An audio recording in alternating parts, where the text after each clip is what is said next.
Hello, everybody, and welcome to the TTV Podcast, episode 350. I mean, 16. Ha! 16. I goofed it. I made the big goof. I'm sorry. You're fired. You are. Official statement regarding Meso. I'm Var. I'm LJ. I'm Ben. And I'm Tenebrae Invictus? Question mark? Am I? Have you guys seen Chef? Oh my god. Have you seen Chef by John Favreau? No, I have not seen Chef by John Favreau. Nah, Apparently it's my my favorite favorite good movie.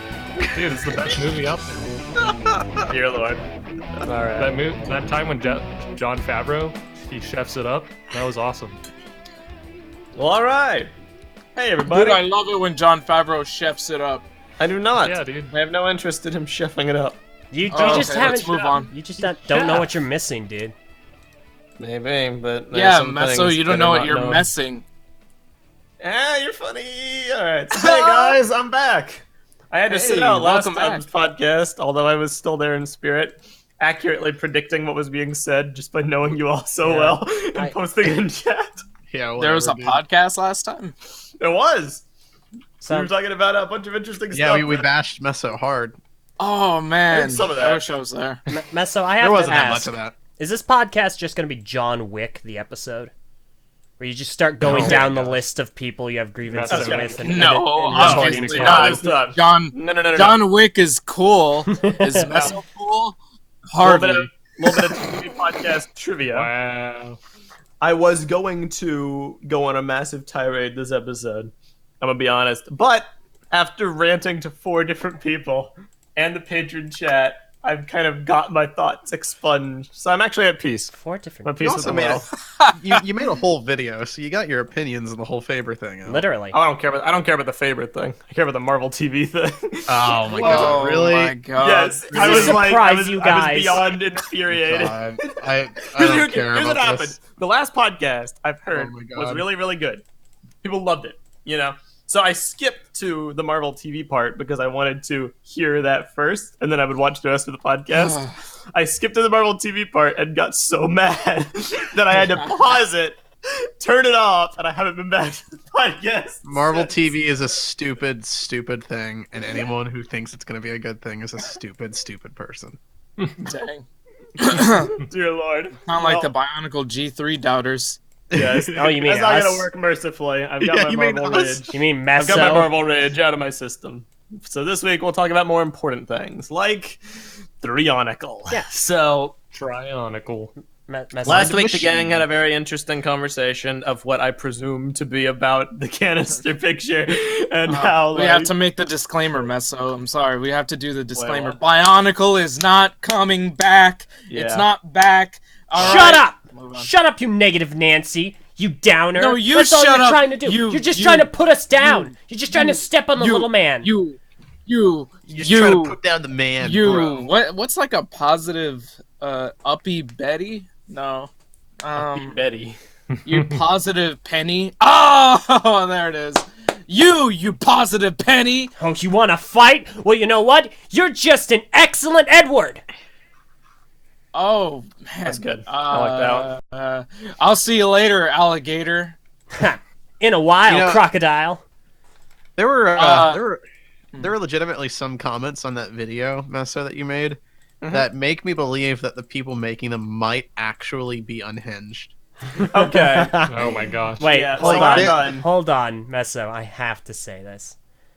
Go on. How does it feel being me 2 weeks ago? I gotta know what it feels like to you.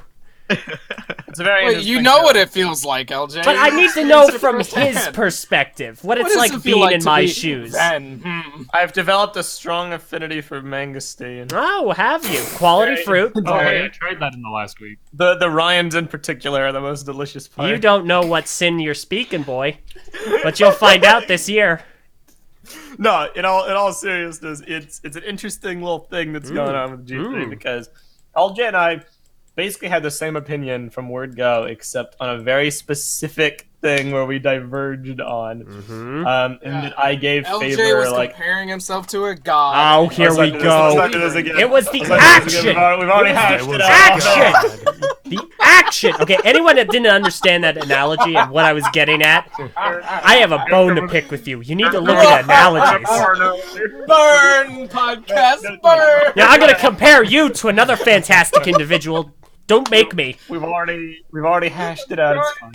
Point being, where we diverged was LJ he was not dismissive towards Faber, but you were very very skeptical of Faber having too much influence. Mm-hmm. I was willing to give so. Faber a lot of some favor. leeway.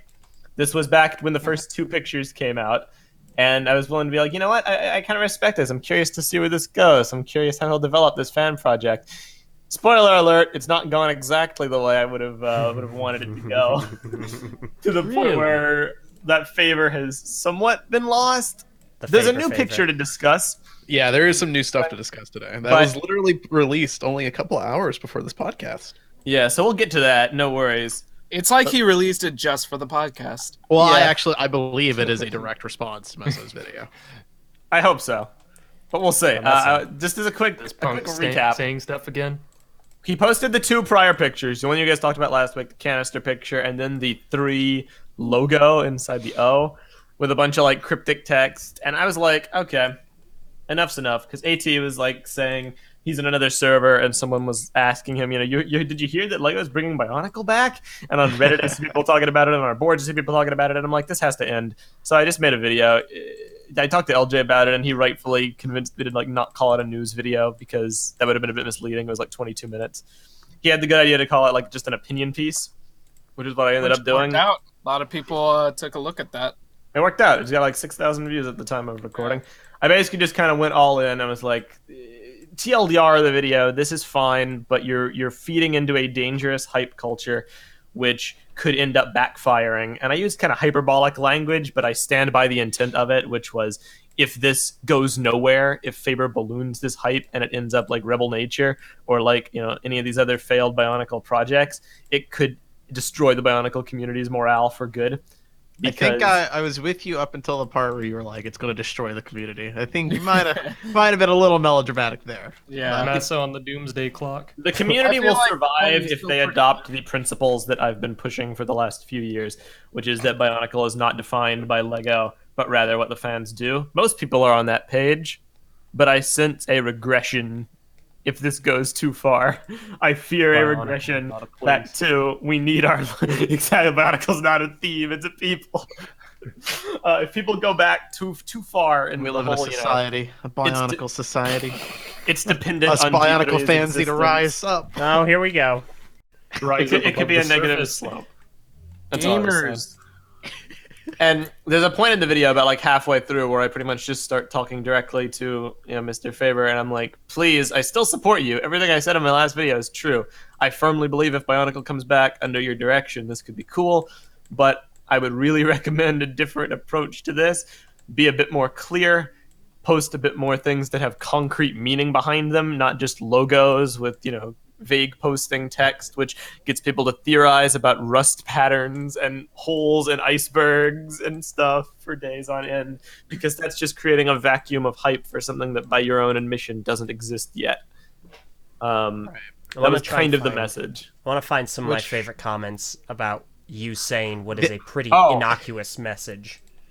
It's like, oh my god, some of those comments are ridiculous. I don't know how any of those people got that the takeaway that they got. I made a comment gallery, and I'm going to talk about it, but I'm saving it for after we talk about Faber's new picture. Fair enough. Yeah, like I said before, on Facebook, I got a list. On Facebook, people were talking about this. People were talking about this on Facebook, and they were like conflating Messo's opinion for everybody else's. Like, wow, I can't believe TTV is saying this. They're such hypocrites, especially with all the hype they had for G2. Blah blah blah. Like, I guess come on, you guys. It's because we were hyped. Opinion piece. Yeah. I mean, to be fair, it's because we were hyped for G2. That's why that's why Messo would feel this way. That's why any of us would feel this way. Well, I mean, like, no matter burned. no matter what side you take, there's always going to be that one guy who's like, "Oh my God, TTV, screw off already. No one cares or whatever. You're so wrong. You're only trying to do is kill the community." Because like, even if we were super hyped, about this G3 thing, it'd be the exact same thing that happened with G2, where we were super hyped about that, and people complained about that, where they're like, "Oh, TTV is so hyped about G2, and G2 sucks." It's the same thing. What I love most, we could be hyped or we could not be hyped. We'd get the same reaction. They want us to play a game. Find one of the comments. Yeah, exactly. Oh no, they want us to play a game we cannot win. Right, which is why there's really no point even. Okay, somebody had like this one comment. Aren't they the people who like had it in their heads that they were responsible for Bionicle's popularity or some crap? What? I remember some group having some massively inflated egos. That was definitely us. We definitely are the reason Bionicle. We brought back Bionicle. While we're at it, here's my favorite comment from Ayrton Cheatwood. Wow, eat me. Way to be the wettest bunch of paper towels, guys. You can support it, but if you're hyped at all, you're living in a bleeping dream world. Yeah, that's right. You sound just like Zack bleeping Snyder.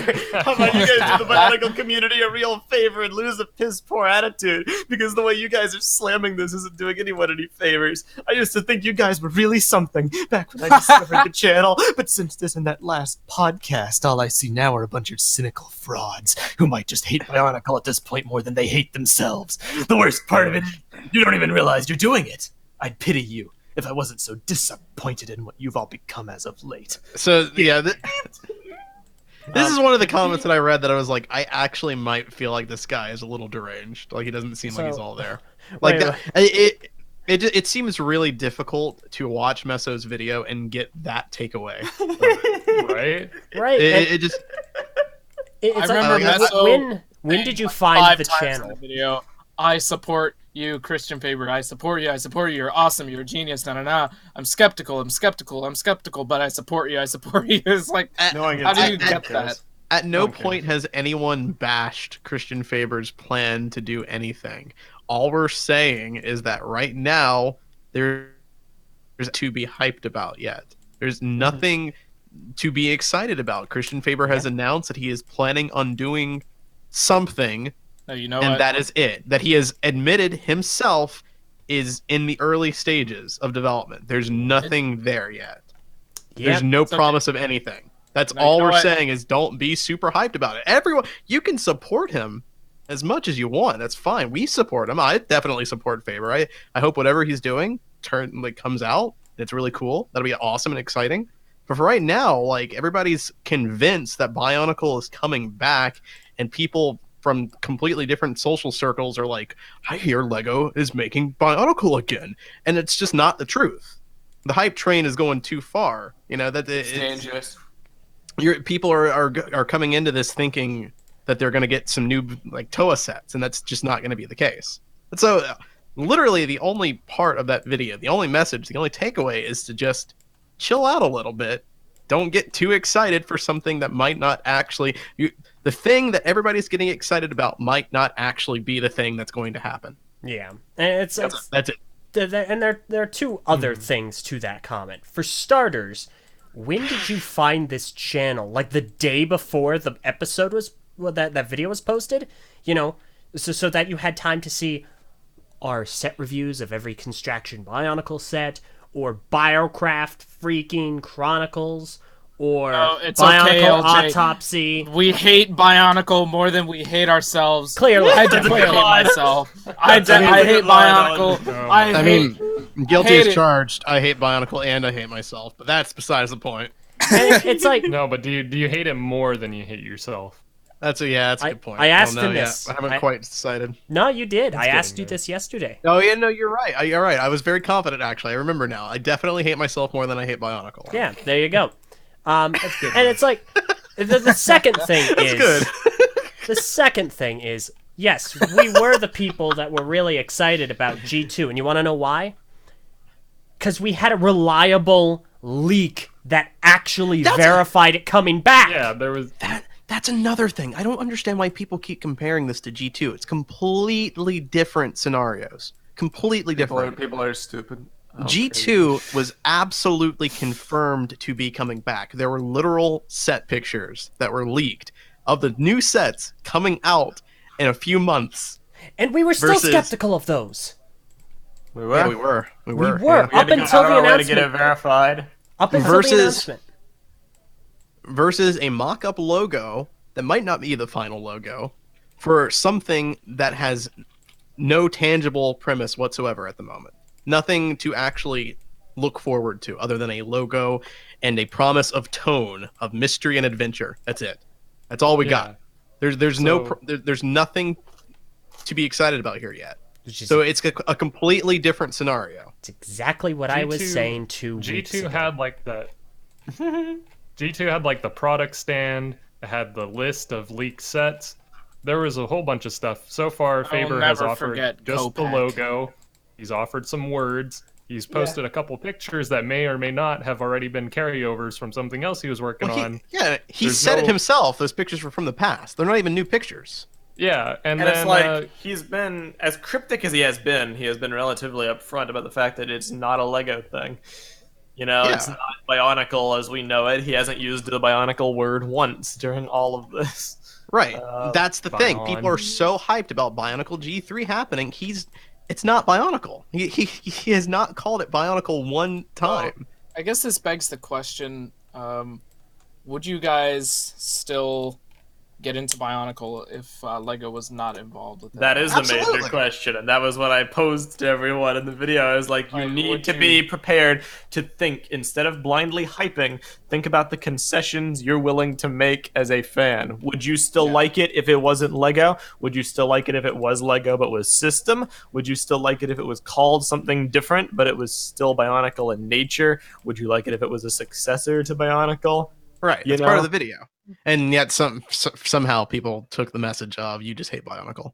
But whatever. I don't know. It's the problem is it's the same issue that we ran into when we were doing our own pitch for G3. Bionicle means something different to literally every fan. Yep. Everyone has something that truly interests them about Bionicle. That's what really captivated them. For some people, it's the sets. For some people, it's the tone. For some people, it's the aesthetic. For some people, it's the storytelling and all the books and all that. Some people don't care at all about Bionicle outside of having some neato robotic-looking action figures. Some people don't want toys at all. They just want a continuation of the story from G1. Some people could care less about G1. They want a completely new story. It's different for everybody. I feel like it can make an argument that most people that got into Bionicle got into it because of the toys. I mean, like most people. I've made this. I made this statement before, and it was during the whole G3 discussions. The core of Bionicle is and has always been the product, because Bionicle is a product. So it is the That's why there's so many memes about it. That's why people are online going, "Oh man, you remember Bionicle? Yeah, I used to have all of them. I used to have all the Bionicles." Yeah, yeah. Right. Go ahead, Var. Oh, okay. So it's like I'm not even saying that Bionicle isn't special because of its story or because of the other surrounding memorabilia. I'm just saying at the core of it, because it is a Lego product, or it's the toys, because Lego is selling toys. They're not selling stories. And so if you take those away, the core becomes something different. Right. So no matter what you do, it can be a spiritual successor to Bionicle. It can even be called Bionicle. But if it doesn't involve the same sets, it's going to be something different. Because at its core, Bionicle was a toy line. That's what it was. Everything else was supplemental. Mm-hmm. It was there to help it grow and reach different audiences, which is fine. I mean, I'm sure there's definitely the one guy who discovered Bionicle through the books at the book fair. And if that's the case, then you're not wrong for getting into Bionicle because of the story. If anything, that's a great way to get into Bionicle is through learning about the books first. I believe Takuma got into it. It gives you a reason to buy the toys. Right. And exactly. At the end of the day, those books were just marketing material to get you to buy those toys. Yeah. So if you didn't get the toys, it's one thing, but you're probably going to be one of the fans that wouldn't mind if Bionicle continued as just a story and no sets. Mm-hmm. But there are definitely people out there that would mind. They're only interested in the sets. So, there's different points. But anyway, that was part of the takeaway. A good thing to, because I still have comments I want to read, but something that will give some more insight into all this is Faber's latest post, which Var theorizes as a response to my video. I hope so, but I don't know. I won't be that, I'm confident about it. I think Faber's latest post is definitely the most like clear he's been throughout all of these like really vague cryptic things. Yeah. There's a very different way of wording things in this as opposed to the other ones. I'll read the post in question. It was posted earlier today on Saturday, April the 20th. He says, B is a mindset, a quest for mystery and adventure. The future is an open ocean. Everything is out there and you set the course. This is not an attempt to dictate or make a takeover of everything you know from the past. It's to inspire thinking ahead. The future is my client, and these are legendary times with great possibilities, and I'm going to sail the deep waters. I don't want to tell you the destination. It's already in your mind. Sorry, if I don't mean to be crass, but are you selling drugs? B is a mindset. Whoa. B. Oh yeah, I didn't get a comment on it on the podcast, but the that last post you made with the 3 is 3 going to be. That's one of the funniest things ever. Well, I would imagine it'd have to be if the third iteration of Bionicle wasn't going to be Bionicle. Nah, guys, that'd be a big thinky. Then what's the point? It's obviously the B movie too. Oh yes. So I think I've figured it out. I think I understand what he's trying to say. I even think I understand what B going to 3 means. I think because right now this whole thing is him pitching this spiritual successor to Bionicle. That's my theory. I don't think he's actually planning on bringing back Bionicle. I don't think he's planning on making a G3. I think he's planning on making something that involves the concept of Bionicle in a new and unique way. Mm-hmm. So when he's bringing up the point, is B going to 3, he's like saying, is Bionicle going to be G3 or is G3 going to be something else? And I think he clarifies that in his most latest post, which let me actually pull it up here. I got a screenshot on the. Oh yeah, there it is. So he clarifies that by saying that B is a mindset. So in this instance, B meaning Bionicle, because he's not going to use the term Bionicle, but we all know what B is supposed to mean in this context. B is a mindset. So for him, Bionicle is going into this project. Bionicle represents something more than just the toy lines, the robotic aesthetic, all that stuff. For him, what Bionicle means is that it's a mystery and an adventure. That's the thing that he took away from Bionicle as the big, important element. So for him, as he's continuing his G3 project, that is the thing that he's focusing on.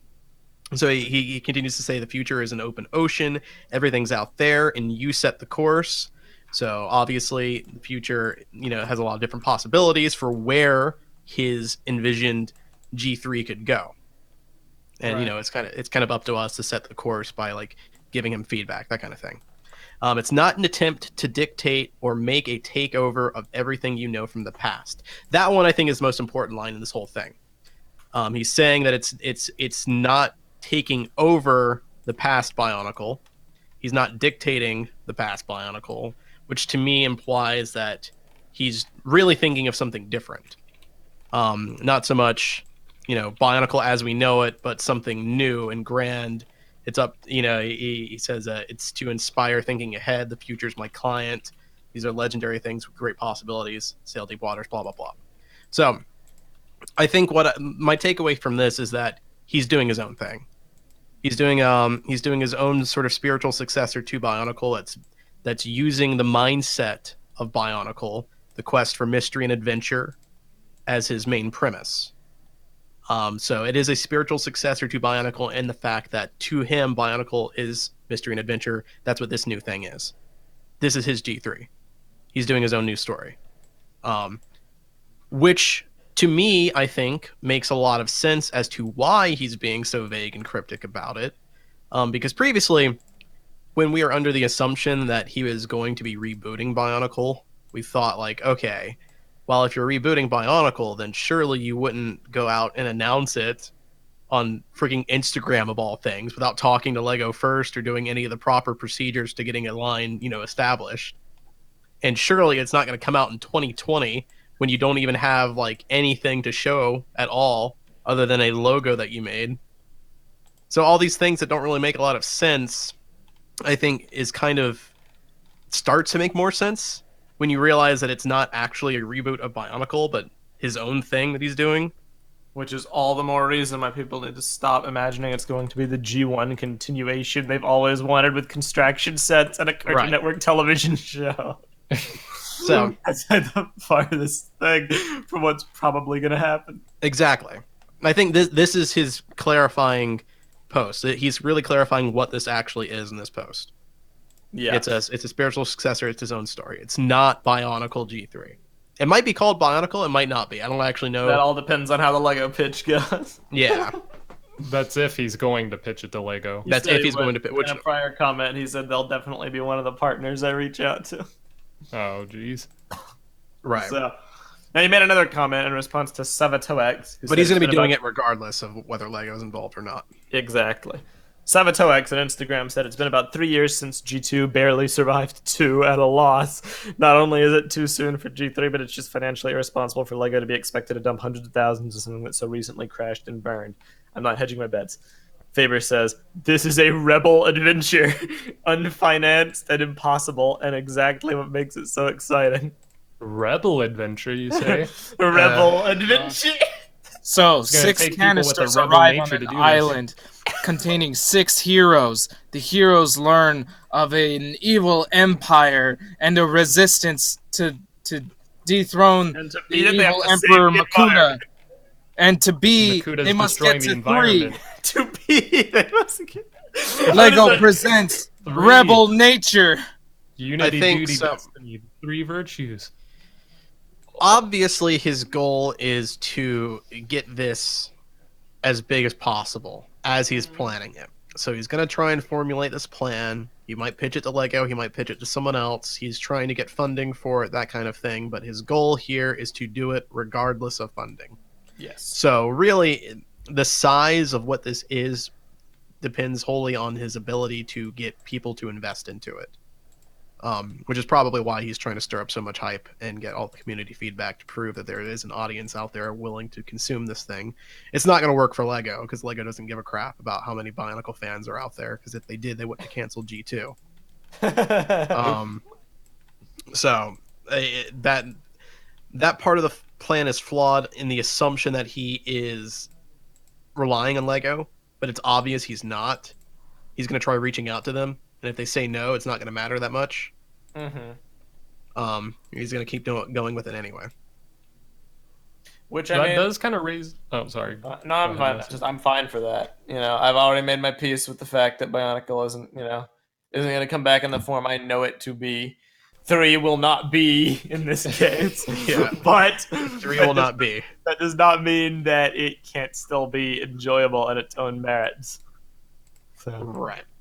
I do want to raise one concern. I believe Waj brought it up last time that Rebel Nature was also this sort of like thing that required funding that he didn't have. And as we know, Rebel Nature has been pretty stalled. Elder's been a noted skeptic in that matter. I think Rebel Nature is a big reason as to why this is very like suspect. Why he's turning to this. But here's the thing.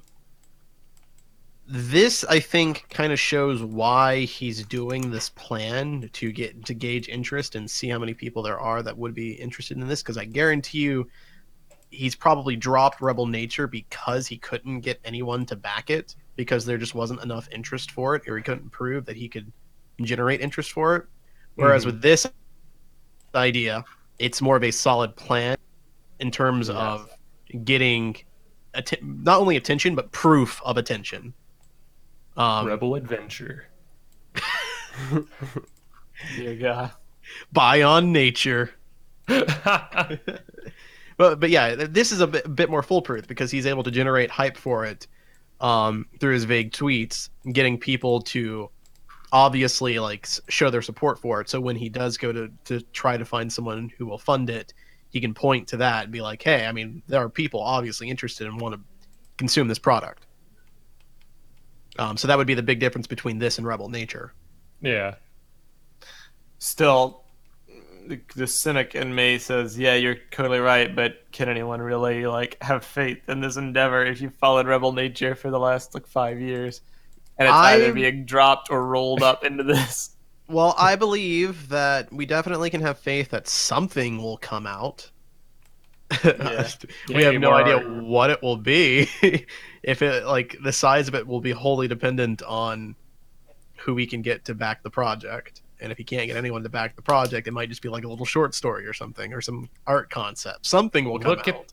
Look at this following I have amassed on Instagram. These people want to give you their money. Yeah. Buy into my theme. I imagine that Rebel Nature was more difficult for him to work on because obviously this is all an assumption based on observations from, someone who's not really involved with this whole project. But based on observations, it seems like, if I had to guess, that Rebel Nature was difficult not only to get funding for, but also to do as his own passion project when there wasn't any like visible interest in it, Like he got likes on his Instagram and stuff, but like it wasn't nearly as much as this has gotten. Yeah. And I imagine that after kind of promoting his thing so many times that the motivation to do it kind of fell down a little bit. Yeah, which I can understand. So, which is why I believe that this will probably have a stronger chance of happening versus Rebel Nature, because this one definitely has a more visible audience interest.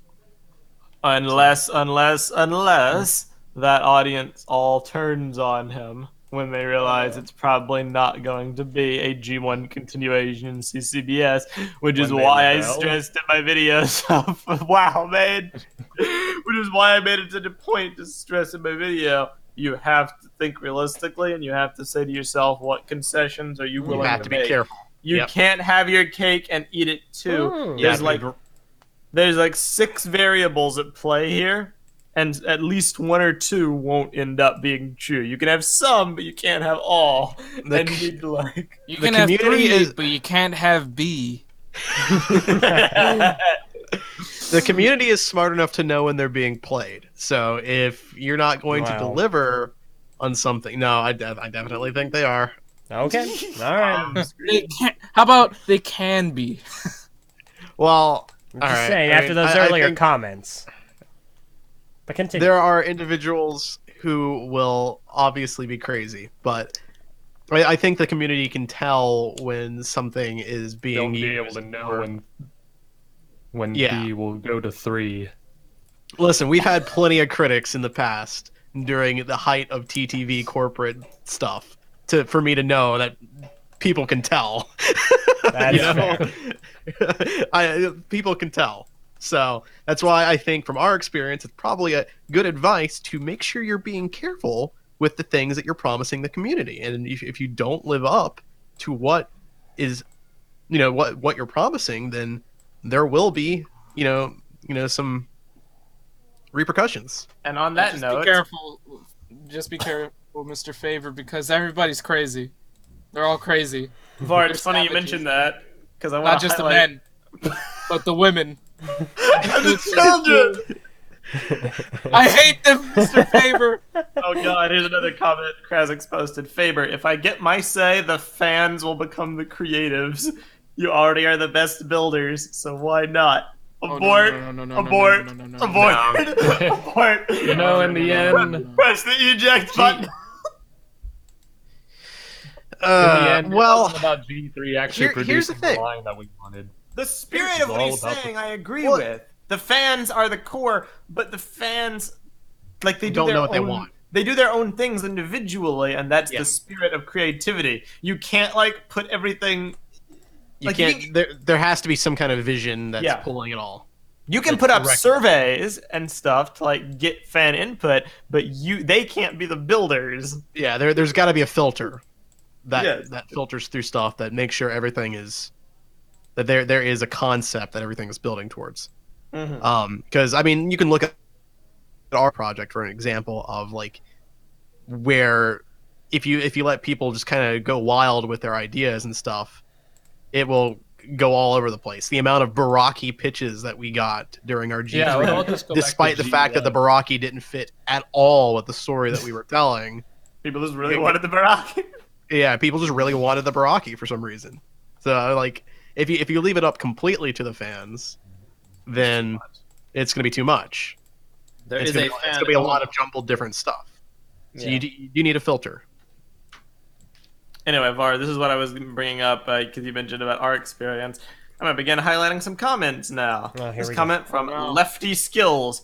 Everything in this video kind of reminds me of all the hype for the Biocraft movie.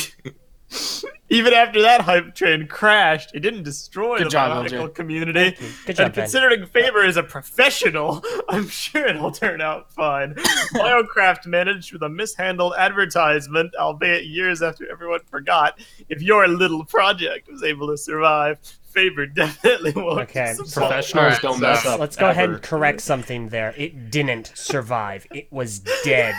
What happened was that it was resuscitated when we were much in a month better. And a half.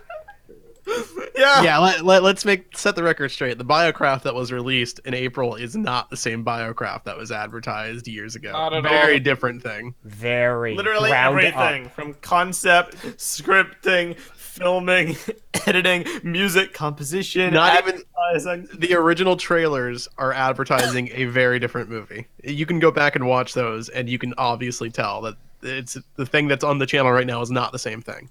Yeah. They might as well have been made by completely different groups of people. Yeah, honestly, also, yes. Like, you can make the comparison that what Faber's doing is basically a fan project. I get why you'd say that. But comparing an actual fan project to one of the Bionicle creators doing a project, like, the hype, the quality of the project might be the same, but the hype and the artificial interest in it is far more. Far greater. It's far more. No one was ever under the assumption that Biocraft was going to be the next generation of Bionicle, that it was going to carry the fandom into longevity, that it was going to restore what was once a dead fandom. Some people are under that interpretation here. Yeah, exactly. Do people think that this project is going to be the next Bionicle? Like, once this happens, the community will be restored to what it once was when Bionicle was in its heyday, and that's not going to happen. So Biocraft isn't really a good comparison. Biocraft is a really crappy fan project by some nobodies on YouTube versus something that's being touted as it's like next people don't really get analogies, you know? Hey. It's like, yeah, I mean, yes, that's exactly what I was saying 2 weeks ago. Nice. So, of course, Biocraft not coming out didn't destroy the community because it was just a fan project. There was never any promise of anything bigger than that. It was just another fan project, and practically 90% of all Bionicle fan projects don't come out.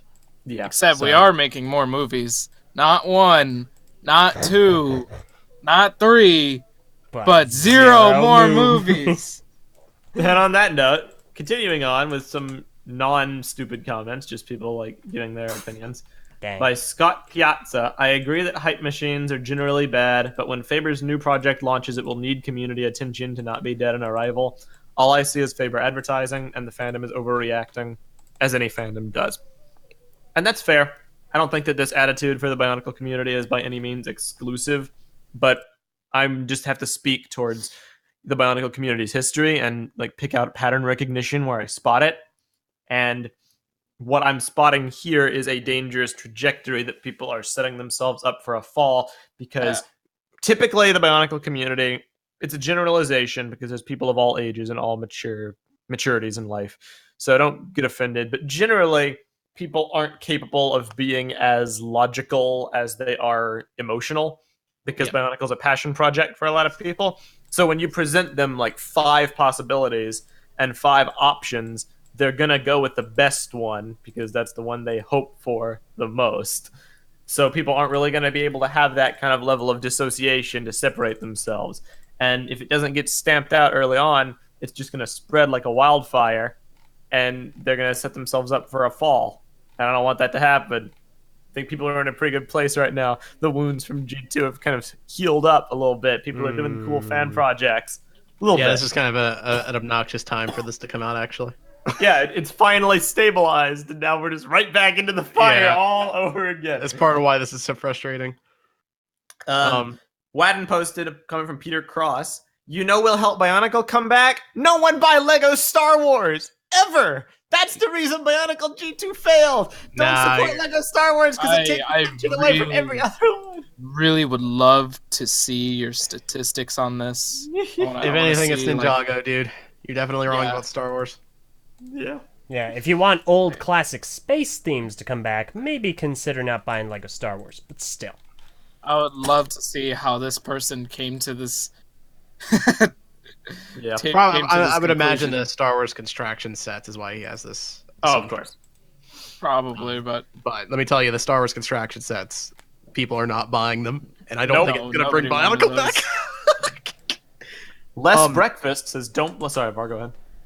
I was just going to point out another response to Scott Piazza, is that I do agree with this viewpoint that obviously there should be some kind of amount of attention being brought to it, and it's totally fine for Faber to advertise his project. I think it's the method of his advertising that's the problem, though. That's the point of contention, because he is being so cryptic and vague, it gets everybody assuming the best case scenario is going to happen when that's probably very far from the truth. You are totally right. He's not directly false advertising, but since he's not also being clear about what he is advertising, he kind of is false advertising. Kind of. Yeah. It's a tad misleading. I feel like the unfortunate part is his goal is to instill hope into the fandom that there will be something, but some people don't take it that way, unfortunately. That the sad truth is some people might take it. Most people are not going to get that message. Most people are going to jump to this conclusion as they already have. They want the best option more so than they want to accept logic. Right. They want their G1 continuation with Marinder and Kabrua and Velika and like Anona and the Goldskin being and all that. They want to see that resolved. The G1 I remember. And they only want it in construction Lego. That's exactly. So that's why there's that just a bit of danger there. Clarity is a bit necessary in this point. But I also understand, especially if Faber's doing his own thing. And it is just a spiritual successor to obviously want to have a bit of fun with the advertising. I mean, we did that with Biocraft as well. So I get that. I get not wanting to give away all the fun and all the secrets and stuff. So that's fine. It's just there does have to be a balance between, actually delivering on the promise and being careful not to promise something that you're not actually going to do. Agreed. This next comment, Les Breakfast, don't blame hype culture on the person of interest. Blame it on the idiots that jumped to the conclusions. No. And I mean, yeah. No. He's correct, but not in this instance. Yeah, in this instance, it is being general source. It's not like these people are saying this in a vacuum. Yeah. He posted the logo of Bion with the 3 as the B, Bionicle 3, and he's the dude who made Bionicle. He's intentionally stirring up the hype. He knows what he's doing. It's not like he's posted an image that people are completely misinterpreting. He's doing it intentionally for that misinterpretation. Yeah. Dr. BZR1 says, when you said question mark at the start, I immediately thought of your Hajime portrayal. Oh yeah, dang it, fan. That's a comment, Meso. Come on. But yeah, I can see why you had to make this. I remember you and LJ talking about fan projects that do this, and now they don't go anywhere on LJ's show, and this is kind of a bigger version of that. I'm also pretty tired of fandoms always hyping themselves up only to get disappointed. I've seen it happen in a lot of places. I wish people could just chill. As for what I'd like to see, I don't really mind what Faber does as long as there's a story with some degree of substance to it. G2 was very simple and straightforward, which for me made its story pretty forgettable. And while G1 did kind of spiral out of control towards the end, I at least appreciate Farshti's ambition and creativity, since even if the execution of some things didn't go so well, the actual ideas are really compelling. From following Faber, he seems like someone who has a lot he wants to say, so I doubt it would be too much of an issue there. So really, I'd be fine with whatever he comes up with, and that's a good attitude to have. That's good. Yeah. Thumbs up, guy. Honestly, like the one thing anybody should take away from this is to just it's like what this guy said. You just gotta chill. Please just chill a little bit. Chill for your own sake and your friends' sake and everybody's sake. Don't be overtly positive, but also don't be overtly negative. Just kind of like, neutralize your feelings, collect your thoughts, and approach this with a more realistic perspective. Yeah. And you can support Faber, but don't start jumping out of your seat and going crazy about something that hasn't happened. Because if you get too excited, you risk getting massively disappointed when it's not what you want, and then if you get too pessimistic, then you end up burning yourself. Especially at this stage, it turns stage, out to be better than your expectations were. So it's like, just find your own middle ground. Especially at this stage when there really isn't anything to be excited about just yet. Like, we know that there's a promise of something to come. That's all. We don't actually know anything beyond that. So there's just temper your expectations a little bit. You'll be fine. If you're still excited about this, with that in mind, then good. That's fine. As long as you understand that, the best case scenario might not be what's going on. I feel like something that should be said more often is there isn't necessarily anything to be too negative about either. True. Let's not forget that we're all Bionicle fans. We all want something to come out of it. Shut up, LJ. No. Definitely. Let the man speak. So someone was saying there's nothing wrong with getting super excited about this and getting super hyped about this. There's nothing wrong with getting excited or feeling excited, feeling hyped. There kinda is if your expectations aren't in check. Listen. I'm listening. I'm doing the mental thing. Listen. Okay. But no, I think whatever feelings you have about something, you're just gonna feel them. You can't really control them all the time. It's just going to be a natural reaction that you're going to have to whatever. It's just, you have to get to a point where you need to differentiate your feelings from your thoughts, from what's actually happening, from reality. Well, see, I don't think there is anything wrong with getting excited. I think that person's correct when he says that. The thing is that the problem isn't that people are excited, it's just that they're excited for the wrong reasons. And so I don't want to push too much blame on Faber per se, but I feel like it is kind of to look at his facts. Responsibility here to be a bit more transparent about what he's actually doing, because people are, there are people who are going to get excited about that, and you can make them very disappointed and very upset if it's funny. There are a ton of possibilities that all this Faber stuff could lead into, and I'm sure all of those things people have already thought about and are getting excited for. But that's the thing; they're just possibilities. They're hypotheticals. Nothing is definitive yet. So don't fool yourself into thinking, "Oh, yes, Bionicle's coming back. I'm so hyped," because that's not a fact. It's what you want to come out of this, but it's not factual. It's funny you'd say that. For the facts. Both of you, mainly Var, because there's a comment who kind of tries to get on Faber's headspace. First of all, this comment by Takaduva03 says him posting the Bionicle on April Fools is like asking a girl out on April Fools, and if she rejects you, you say April Fools, which is very true. I don't know what he was doing posting on April Fools. I don't know what that was. That was really dumb. Anyway, here's a comment from Xtantastic X. How do you know he's not intending on all of us thinking it's coming back? Maybe the point of him doing it is to make us think it's coming back and get that hype up, which makes us spread it even more. Well, absolutely, that's what he's doing. While it is misinformation, the idea that it's coming back is what spreads it. What sounds better? Hey, this person is working on something. What is it? I have no clue. Or, hey, Bionicle's coming back. Which one gets spread more? Which one hooks people in a bit more? What you're suggesting we do is the first one, the boring, non-graspable concept. You're working against the possibility of the word spreading that there is even something in the works. By telling people, hey, Bionicle isn't coming back for certain, it drives people away from spreading the news and possibly getting this greenlit. If you made a video telling us of all the reasons it might come out, we'd be even more excited and spread the news. But to take the opposite stance and say, stop saying anything that might not be true, it gets people disappointed and turned away. Good job. Now, I feel like I just got a stern talking to. My I didn't have a timeout. Let's Mr. X Tantastic X. Let's assume we went with the more exciting option and we spread it to everybody, And we got everybody possible who could ever want Bionicle back excited about this thing, right? And then, when 2020 rolls around, Faber releases his 10-page Bion adventure art book. What then? The problem is, it's not definitively one or the other. We can't say that Bionicle's not. We can't say that Bionicle is coming back, because we don't have enough information. We don't have enough clear information to say that. We also can't say that Bionicle's not coming back because of the same reason. I can definitely say Bionicle is not coming back. Sorry, folks.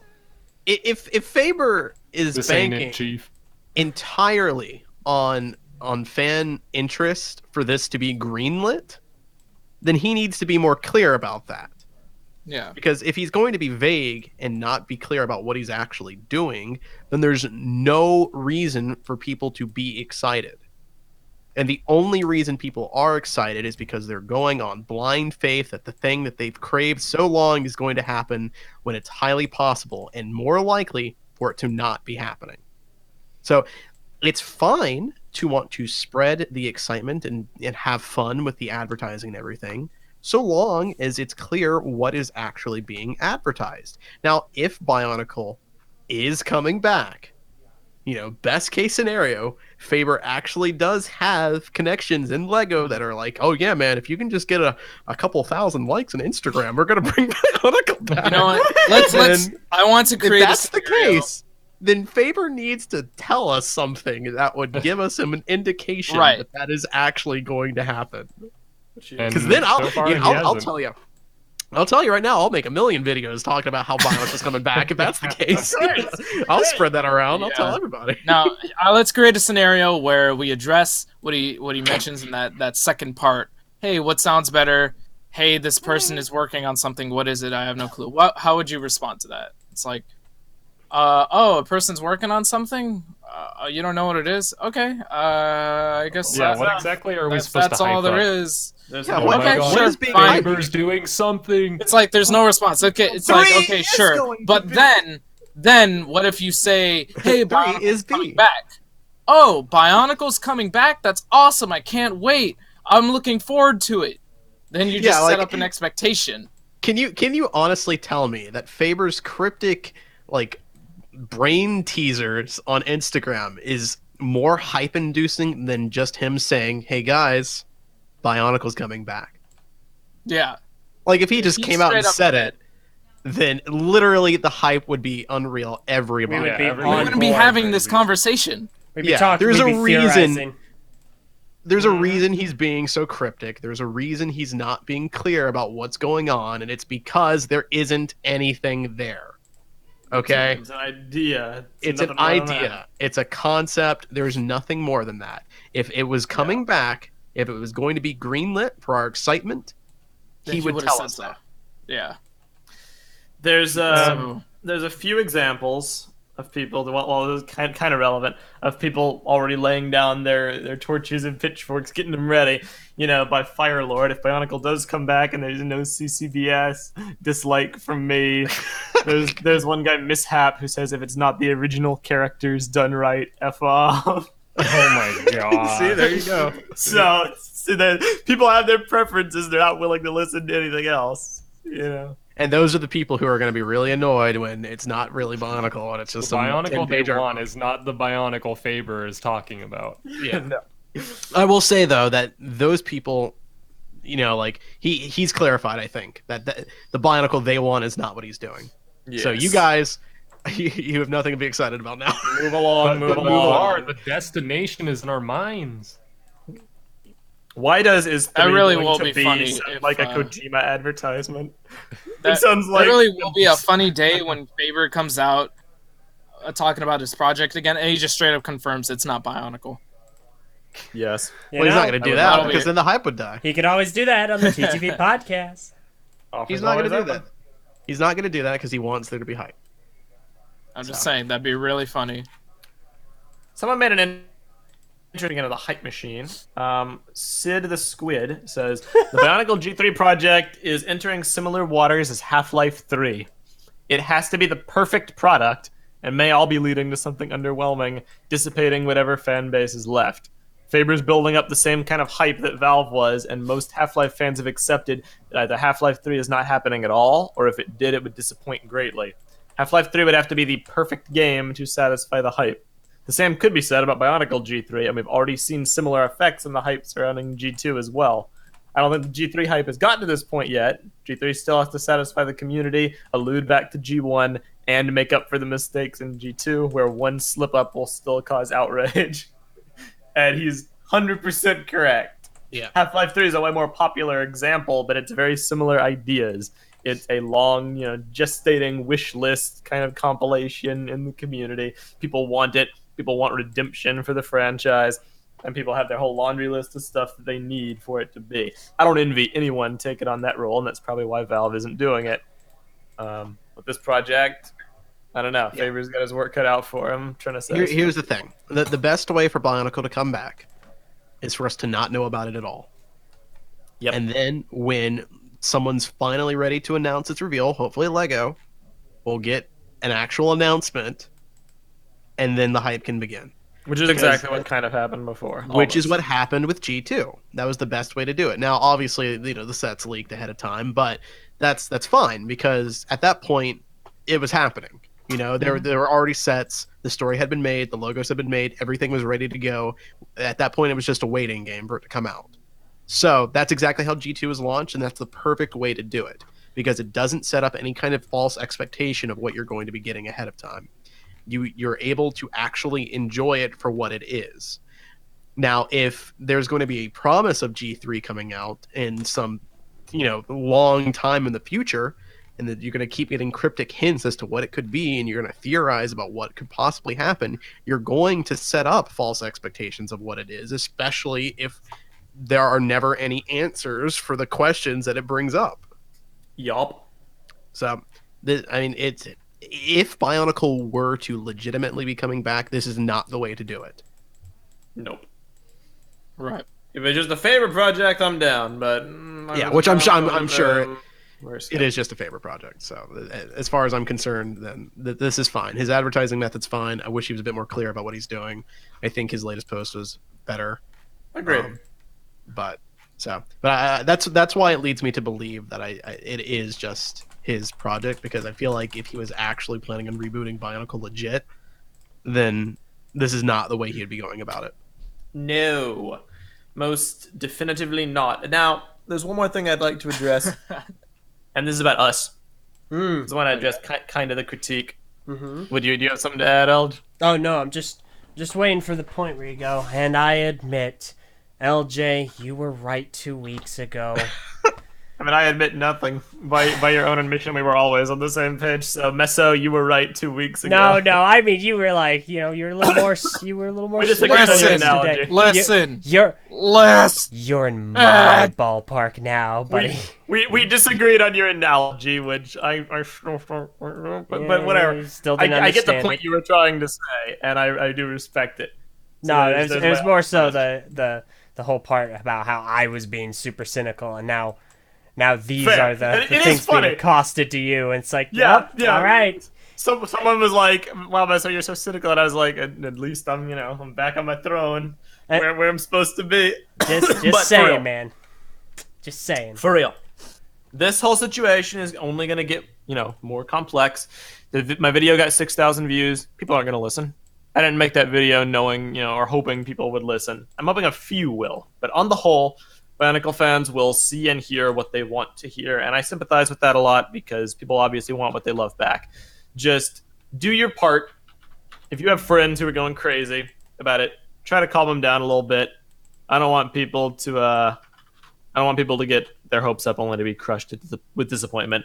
I'm not going to change my tune on this matter. I think it's pretty defined at this point. And to all the people who are saying that we are pessimistic destroyers of hype and that we, hate Bionicle and that we suck. Like you. You can't have it both ways. And that's what I'll say. We have been, and we're not faultless people. We've made tons of mistakes over the years, both in terms of our creative projects, our opinions, our viewpoints. We're not perfect. I admit it. I can take criticism, But what I can't really make do with is contradictory criticism. I've had people tell us that we were G2 shills who just puppeted, everything that Lego told us, and we shilled the heck out of that project. I've seen people say that we were way, way, way too too hard on G2. Yeah. Way too hard, robbed it of any of its enjoyment for people. Now people are saying we're like simultaneously in the video we're saying to be hopeful, just not crazy hyped, but apparently we're also Bionicle destroyers and killers of hype. If there's a flaw with us, please tell us, but we can't be both at once. You know what I mean? There has to be a point, a lesson where critique can be applied to someone. But we've always been consistent. It's interesting because if people say that we are super pro G2 while also saying super anti G2, then perhaps we're somewhere in the middle. Exactly. Which is where everybody should be, to be honest. Either somewhere in the middle, or they would have to finally admit the thing they'll never admit, that TTV is not a hive mind and is comprised of many different people with many different opinions. Like, they could say that I was super negative towards G2 while everybody else was more willing to give it a chance. They Which is more accurate on there. But that way they couldn't do the blanket statement, TTV sucks, because they'd have to realize there's different people. I know, it's just easier to group us all into one thing. TTV is over, party. Hey, listen. Whenever you're critiquing them, remember, I work as my own entity now as well, okay? Listen, just have us in different groups, okay? That's pretty much It's almost like that's how opinions work. You can, have negative opinions and criticism, and you can also praise certain things. I 100% agree with you. Don't have to 100% like everything, and you also don't have to 100% hate everything. I 100% like that. Like, I'll talk about how epic Journey to One's art style is any day of the week. Is my favorite thing that Bionicle ever did, but I also hate the writing, so it's like a double-edged sword. Yeah. Either way, we will be continuing to discuss this week by week if there's new things to talk about. And for every 3 or 4 pieces he releases, I'll make a new video updating thoughts, because they seem to. I like making them; they're fun. For now, though, that's pretty much. I'm sure they're fun for you. It does kind of get annoying when people just start bagging on TTV because Messa made an opinion piece as though Messa was the only person in TTV. I had no say in that video. Yeah, but I guess that video represents my opinion. Where's the criticism coming toward me? This was my stance, and he just co-opted it. God. I acted as your shield, LJ. I took the criticism bullets. I'm the Reinhardt main here, buddy. I am the shield. You need to stop being so hard on Faber. Let him do his thing. You need to stop praising Faber so much. You're just hyping it up. Also, can we address one more comment? Sure. Okay, Tahu Toa. Messo's voice is slowly becoming LJ's. Yeah, what's up with that? I don't do you think he maybe meant our opinions? Which, I mean, I would understand. No. But that would be a poetic way Why of would he saying phrase it it like that, then? That is a very poetic way of saying it. But it's just we sound nothing alike. Yeah, I know, right? And people are posting it in the comments. Yeah, we sound nothing alike. It's like Messo's voice is like a chocolate mousse, and mine is like black licorice. Wait, what now? Mousse. Oh yeah, chocolate mousse. A chocolate mousse and then black licorice. I'll take that comparison. I feel like I should be. Can I be the red licorice? Yes, then you can be the red licorice. The red vines, I love those things. I've never had them. I've had black licorice, and I hated it. Oh, that's because you're a man of no taste. Excuse you. I think you're a swell person, and that's my personal opinion, Ven. I really don't like the usage of black in this conversation. Sorry. I really don't. Color. Non-denominational licorice. Like Messo in this conversation. What's wrong with me? What am I doing? Oh, there's a lot wrong with you. Alright. Well, the better question is, what isn't wrong with you? I unfortunately have to go to work pretty soon. We can begin wrapping up, or I can just leave and you guys can continue one of those talking. things. So you can do whatever. I don't know which is preferred, but I really hate this Messo guy.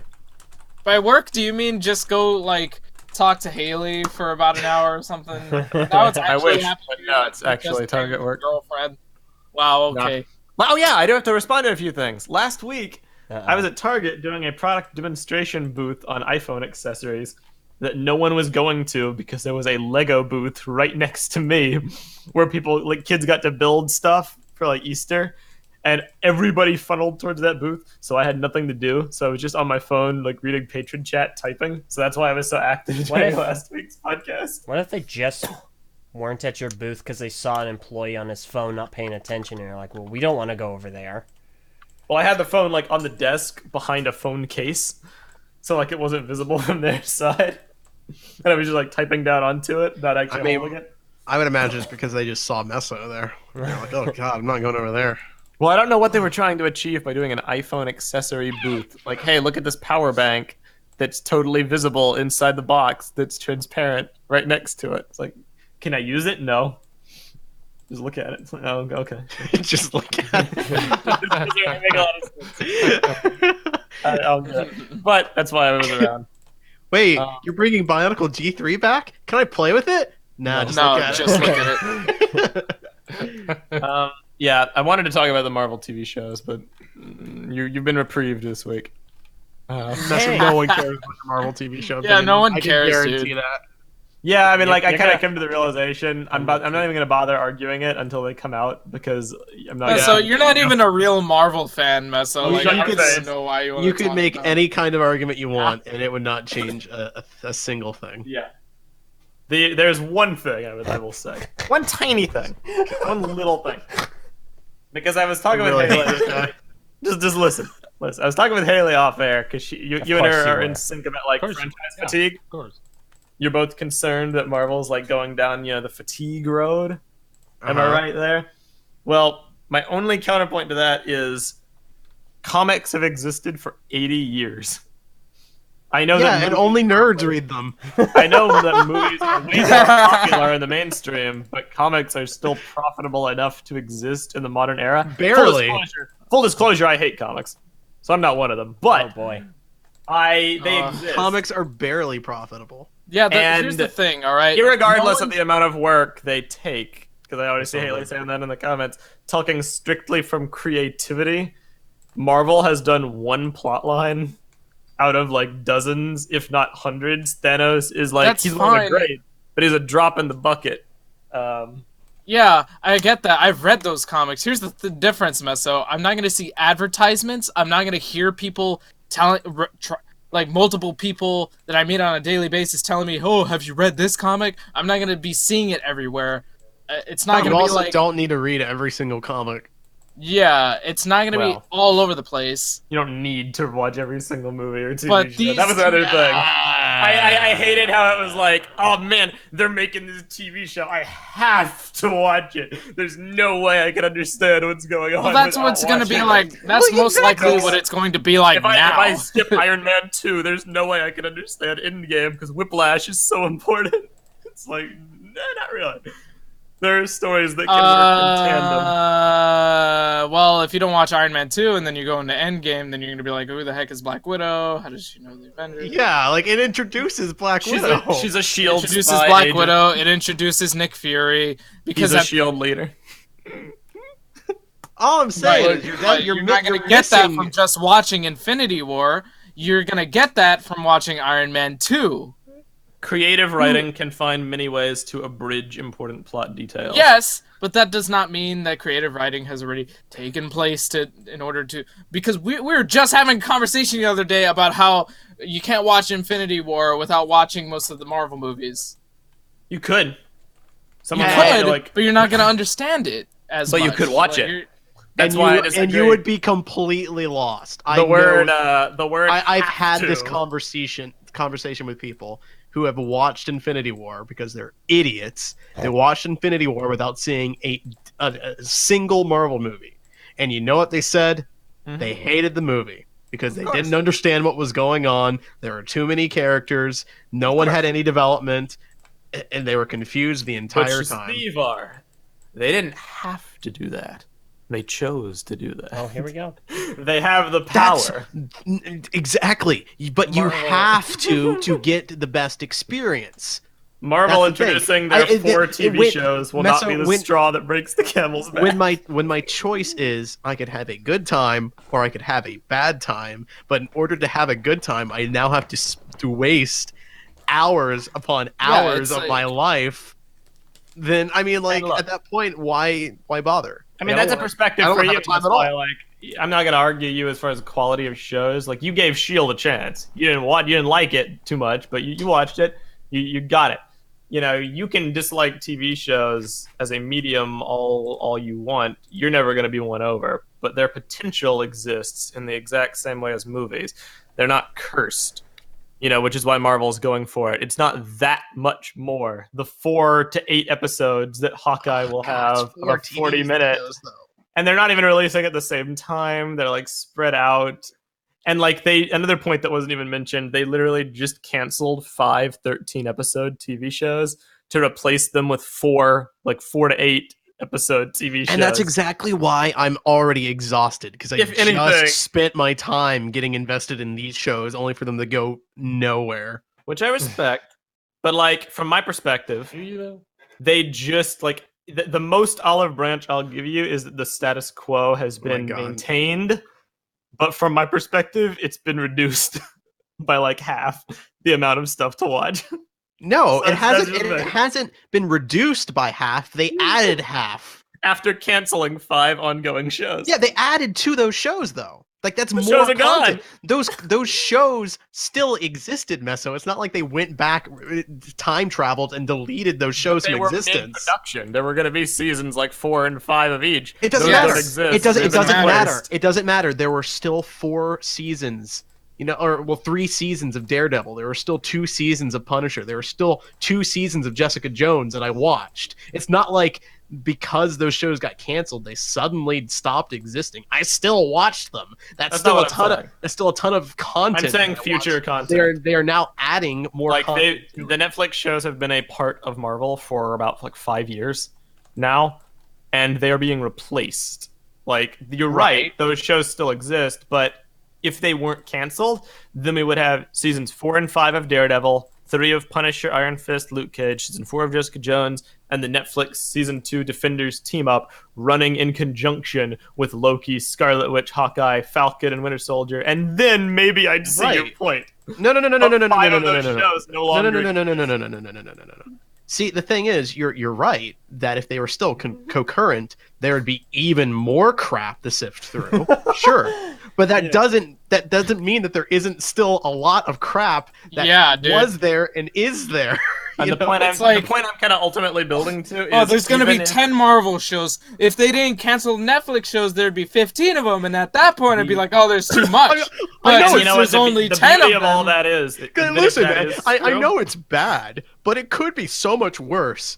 So, I guess it's not bad at all, really. The beauty of that point is that even if that hypothetical situation happened, whether it's bad or not is still entirely up to you. I don't actually think that's bad. I think it's perfectly fine. They can do that's fine. In and of themselves, above like average writing, they're fine. Burnout is completely arbitrary. If you feel burnt out, I'm never going to convince you to not feel burnt out, but so long as it is profitable, they will continue making stuff. And if the audience who's signed up for Marvel, knowing it's an ongoing story, really cares that much about having to watch stuff, they would have dropped out long ago. That, I guess, is kind of the crux of my point. The Hawkeye show where he trains Kate Bishop isn't going to be the thing which pushes Jimmy Schmidt over there to like quit Marvel. With 3 movies a year, 2 or 3 movies a year, than it is to keep up with 4 or 5 different shows with multiple hour-long episodes. It's easier. Unless the limited series is like 4 episodes, which it totally could be. In which case, that puts it at a 3-hour runtime, which is a movie. It's like... We don't know. We're criticizing things that don't exist yet. I don't... At the end of the day... Well, no. We just don't know. Things do exist. There were 5 other shows, and there's still 4 new shows that are confirmed to be happening. We don't know the quality of the shows, but the quality isn't the part I'm concerned about. That's not my thing. I don't care about the quality. It's the amount that I'm concerned with, and that is confirmed. We don't know the episode count. Well, the episode count doesn't freaking matter. It does matter. Thank you. No, it doesn't. By your own amount admission, of the shows. crap to watch does matter. 22 episodes of Agents of S.H.I.E.L.D. versus 4 episodes of Hawkeye is a a pretty big freaking difference in runtime. You're delusional if you think there's only going to be 4 episodes of Hawkeye. I think there's going to be 8 realistically. They're limited, and that's already too much for you. You're right, which is why my perspective is that I think this is too much. That for whatever reason you've been trying to argue against. You can totally watch them, but franchise fatigue is a concern on an individual basis. That's what I tried to say last week. If you're going to drop out because of the TV shows, that's fine. I'm surprised you stayed on this long, but au revoir, enjoy. I mean, I just don't think I don't think I'm alone in this feeling because I've seen it. You're not, because I've seen it not all over interested. the place. I don't want to watch. It's not like I'm coming at this perspective from in a bubble. I've talked with people before. I've heard the franchise fatigue. Of course. The good old I've talked to people argument. No, I'm kidding. Oh, you're right. Wow. Holy crap, dude. Wow. I mean, like, okay. It's unquantifiable. You're making it's completely it like unquantifiable. Sure, yeah, okay. The term you're looking for is that's anecdotal. fine.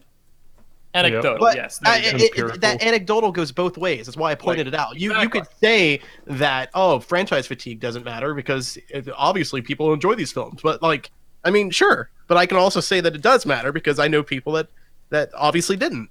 Bingo. So, I mean, that point doesn't matter. So I'm not gonna try to convince you to like the shows. We come at it from different places. I'm very Not into talking like about good the writing. quality. Oh, I know. But like, you can't talk about the quantity of the shows because that's anecdotal and preferential. You can only talk about the quality of the shows. We can talk about all we want. The quantity of the show is not anecdotal. Preferences. There can be 22. There can be 22 episodes of Hawkeye, dude. It might take me a year, but if it was good, if it got good reviews on freaking Rotten Tomatoes, I'd watch it. You might not because you don't care about Hawkeye. But it might literally take me like 1 episode a week. You know, maybe in 6 months I could have it watched. I don't care. But okay, but if you don't consider 4 shows with 22 episodes each, all releasing within a year of each other, a lot, then what is a lot? I don't know. I can't define what a lot is, so I don't try to. So you're saying you've been telling Var this whole time that's not a lot, like you know what a lot is. But when we ask you what a lot is, thank you, Vin. Thank you, Vin. Oh, you highlight my point really perfectly. Know what a lot is. I don't know. You highlight my point exactly perfectly. A lot doesn't exist. That is my point. You saying what a lot is subjective. A lot is subjective. You cannot say what a lot is in any kind of discussion sense. Excuse me, this is a factual opinion. You put your foot down and you say a lot is a lot for you. It's a factual observation that 22 episodes is a lot. As compared to 100? There's a guy that sees That's all these still new a shows. lot. My point I don't care. There's I a don't guy care. that sees all these shows and he's like, 88 episodes. Oh, that's not a lot. Everything is relative. That's the point I'm making. And I'm pretty firm in that. And this TTV host's name, Albert Einstein. I just feel like you can say whatever you wish. I feel like you might be on the outlier when it comes to 4 TV shows with 22 episodes each, releasing all within a year, and you don't consider that to be a lot of content. I feel like you are probably on the outlier there. I think a good number of people, the majority of people, would see that and consider that to be a lot. That's an investment. That's the point where we diverge. That's a time investment that you have to make. And that is a tangible thing you can see how many hours that went into this compared to how many hours there are in the day that you have of free time, and you can quantify what is a lot. I mean, look, it all comes down to quality for me, dude. I understand that, but we're not having a conversation about the quality. True. There's nothing really like to talk about here. My only point I'm bringing this up, as I said at the start, it's not to convince you that my way is right. It's to say that there's no point to even talking about it because the goalpost changes for every single person. That's the point I'm making. Prentice in the chat. As someone who took a break on Marvel, the fact I've got several seasons worth of TV to catch up on is sort of comforting to me. It means I'm not going to run out anytime soon. There are people who watch stuff. There are people who watch stuff like passively. There are people who read the good old there are people argument. like 800. I like it. Yeah, exactly. It's not like you can't even say that. You're just like talking. I'm just talking. There's no discussion to be had here. There's no discussion to be had criticizing Marvel TV for doing it. There's no point, positive or negative. I mean, they make I can criticize Marvel TV because I don't think this is the best decision. They make shows. If the shows get bad ratings, they'll cancel them. It could be because of quality. It could be because of fatigue. It could be because of quantity. It could be because of timing. We'll never know. What is the point of critique then? You critique the product on its merits, on its quality. And you don't think the length is part of its merits? I think that it could be if it affects ratings and retention. Like if we don't know yet. We're expected to watch a 5-hour film, you don't think that would be a part of its quality, like part of the quantity of your criticism for the film? I mean, that's a legitimate criticism. Like, it surely a lot. Like, if you were like, if you came out of a 6-hour film and you were like, wow, that was a really long film. If it was paced well, if it was a story worth telling in that time, if it didn't have filler, if it wasn't dragged out to fit its 6-hour runtime, then I would probably love it. People read books that are gigantic, dude. People read One Piece, which has 800 chapters 900. plus. 900 chapters. If a story merits its length and is worth telling, people will follow it. So would you binge the entirety of the MCU? To the quality. Then? I know would you binge the entire MCU then? Look, Me already has several times. My answer to you, Vin, is in my life, probably not, because I do have other responsibilities and I can't be in front of the screen all day. Exactly. That's just me. There's no point to be made to that argument. Plenty of people probably could. So then you would understand why it would be such a turnoff to dedicate so much time to if you are part of that selected group who shares that opinion that may or may not be the minority majority, yes, I can kind of see the halfway point you're making. Did you see how much of a non-sentence I just said? That is my point. I didn't want to say anything about that because but that is the point I'm making. I get what you're saying. Statement.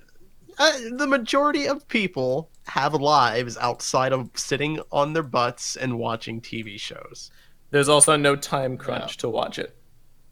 People set their own. Well, I mean, I mean, if you want to catch up with the latest MCU movie that everybody's talking about, if you want to, but you don't gotta. Sure. This is where it becomes about. But that's about this. I mean, it goes back to the experience thing, where it's like, okay, I could choose to have a good experience, or I could choose not to have a good experience. Right. But to have a good experience, I have to sacrifice hours upon hours of my life. But you know what's great, Var? Uh-oh. The writing could be done in such a way to where they don't have the writing to be isn't going to give me my hours back, Messa. It's like we're talking about hypotheticals here. We don't know. We don't know how much the shows will be. And you don't have to watch them. And there's supplemental side stories. And I'm never going to have to watch them. I'm never going to give up. Look, I got to leave, so I'm not going to end the podcast. Since I started this, I'm not going to be the jerk who ends it. You guys can keep going and maybe like smack talk. Oh, no. Heavens, no. No. We are... Vin, you can say your point. I just got to go. If you leave, I'm taking over. You can take over. End right. it when Vin finishes his point. Well, I know people who wouldn't leave. I'm a bounce, guys. See ya. I made my points. Adios. Wait, you're supposed to vindicate me, dang it! That Meso guy's a complete loser, though, right? What, Elder? No, it's just referencing the earlier thing. Never mind. Go. Oh, no. Yeah, keep going, guys. Bye. Meso, you made no points. So if he's not going to be here, I don't even want to talk about it anymore. So okay, I do want to. Well, no, Go ahead. No. I did want to like briefly like backtrack a bit.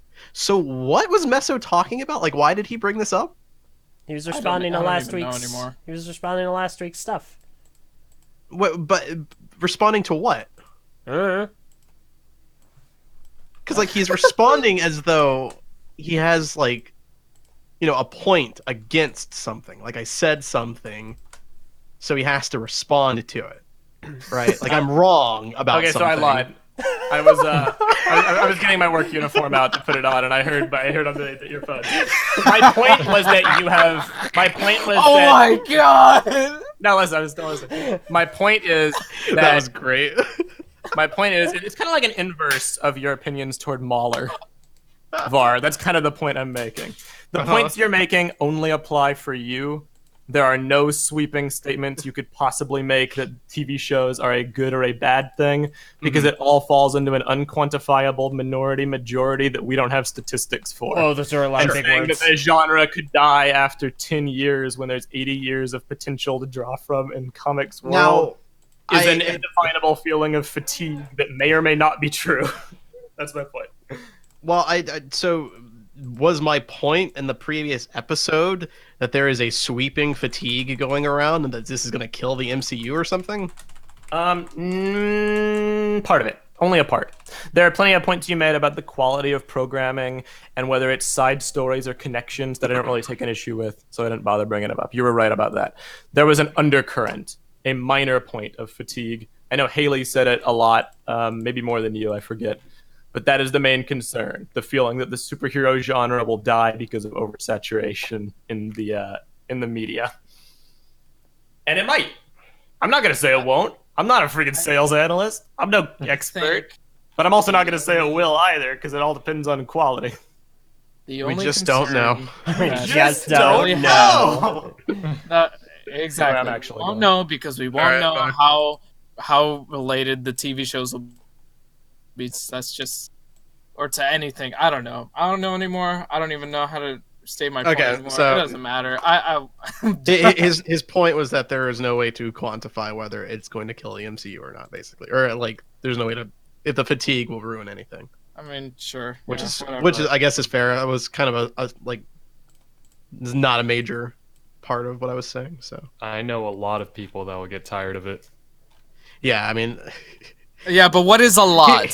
Here's the thing, though, is like, while that wasn't the original point I was making, I feel like it would be pretty easy to dispute. I feel like if you were to actually take a survey of how many people are getting kind of sick or fatigued by the MCU, it would be overwhelmingly. Why don't we just do it? Let's just start one. Yeah, I mean, why don't we just do it right now? Let's survey. So let's do it right now on the TTV account, right now on Twitter. Let's make a poll. Okay. You do that. I'm gonna ask our live YouTube audience right now.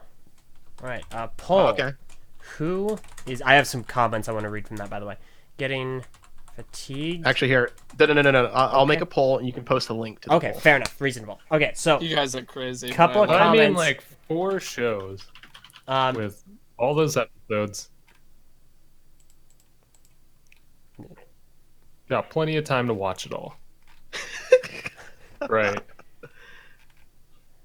So real fast. I really love 8 episodes of Hawkeye, man. Okay.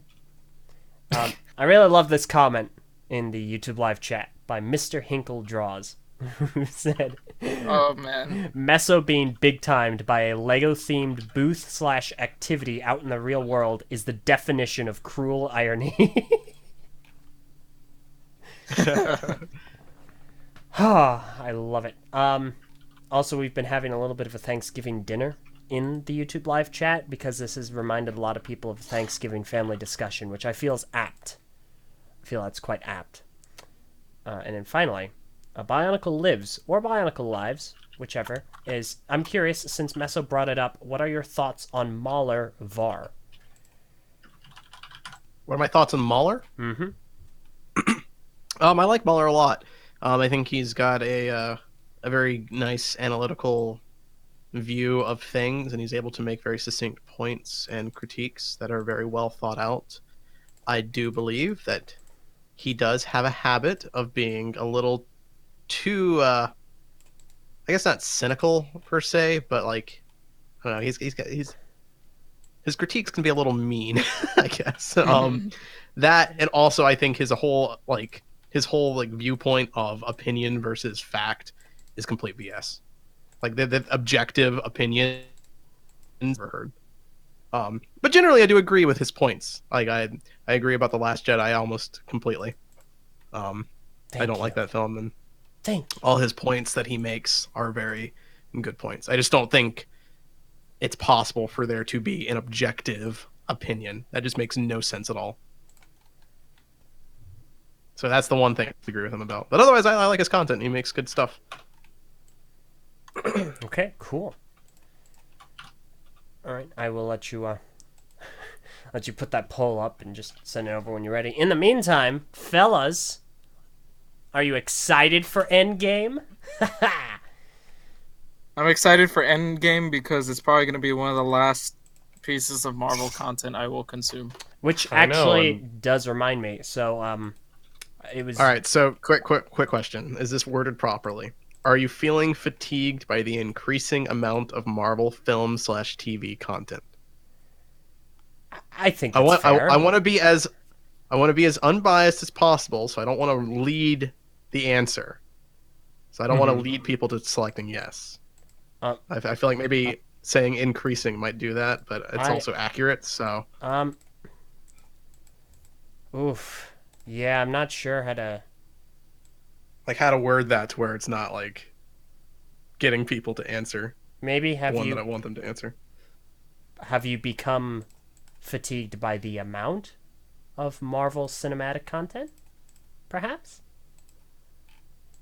See, I want to include TV though, because that's the point of discussion. Well absolutely. It's the fact that they're paraphrased, but like just instead of increasing, just call it by the amount. Okay. I don't know. I feel like that's a good point though to make that they're still ramping up how much content they're putting out. Now, Haley brought up an interesting statement. She said, "I'll take out increasing. I think that's fine." She said she thinks Marvel needs to start thinking of how to end the MCU. Personally, I don't think they necessarily need to end the MCU. I just think that, because these movies, they can stay connected. They can still introduce characters that haven't gotten a spotlight yet. I think that's great. What I think should be done is that we retire some of the characters, which is what I think Endgame is going to do. Endgame is probably going to retire the original Avengers. Maybe ongoing? Yeah, it could be an ongoing universe, but stories... Oh, sorry. Sorry. I kind of cut into your thing. I'm sorry. Well, it's a better way of phrasing what I'm trying to say, yeah, I guess. Ongoing. I feel like I think that's the best way of saying it can be an ongoing universe, but they can retire older stories that we don't... Because we've been building up to this Infinity War stuff for, ever. That's the question. The first Iron Man movie. So, yes, that looks good. Yeah, I feel that's really good. Cool. Right. I think they could probably still make, I don't know, a Fantastic Four movie. It takes place in the MCU, but we don't have to see Tony Stark again. We don't have to see the Avengers banding together or like a Captain America cameo or whatever. We can just have more superhero movies that isn't more of the same, I suppose. And just have some one-offs, and it's fine. Which is what I'm hoping the MCU will do, because I'm kind of tired of doing homework. For example, Endgame's coming up, and then Captain Marvel's going to be in it. She just had her own movie, so I felt compelled to go watch her movie so that I could understand her character in Endgame. I'm kind of tired of that. I kind of don't want that to be a thing anymore. I just kind of want to enjoy a good superhero movie that is revolved around some Marvel comic book character I like. And, if it's connected to the other movies, that's cool. I mean, whatever.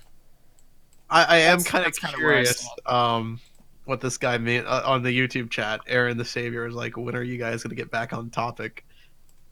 What? We are on topic. We already what topic departed should we from get back on? D3. We already concluded that. Yeah.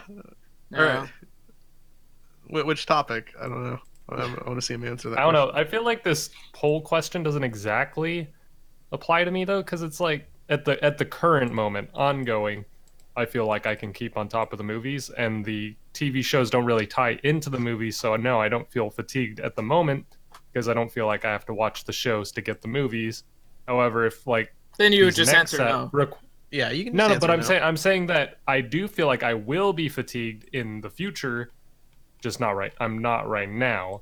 Okay, well, so your answer would still be no. Well, yes, I'm saying, third but I'm answer, saying not that yet. it can happen. well, I've already got the poll up. I can't add a not yet option. Just delete it, redo it. Okay, that's fair. I can just redo it. I haven't sent it out yet, so. I will say right now, 67% of people have voted yes. So that's 60% of how many people?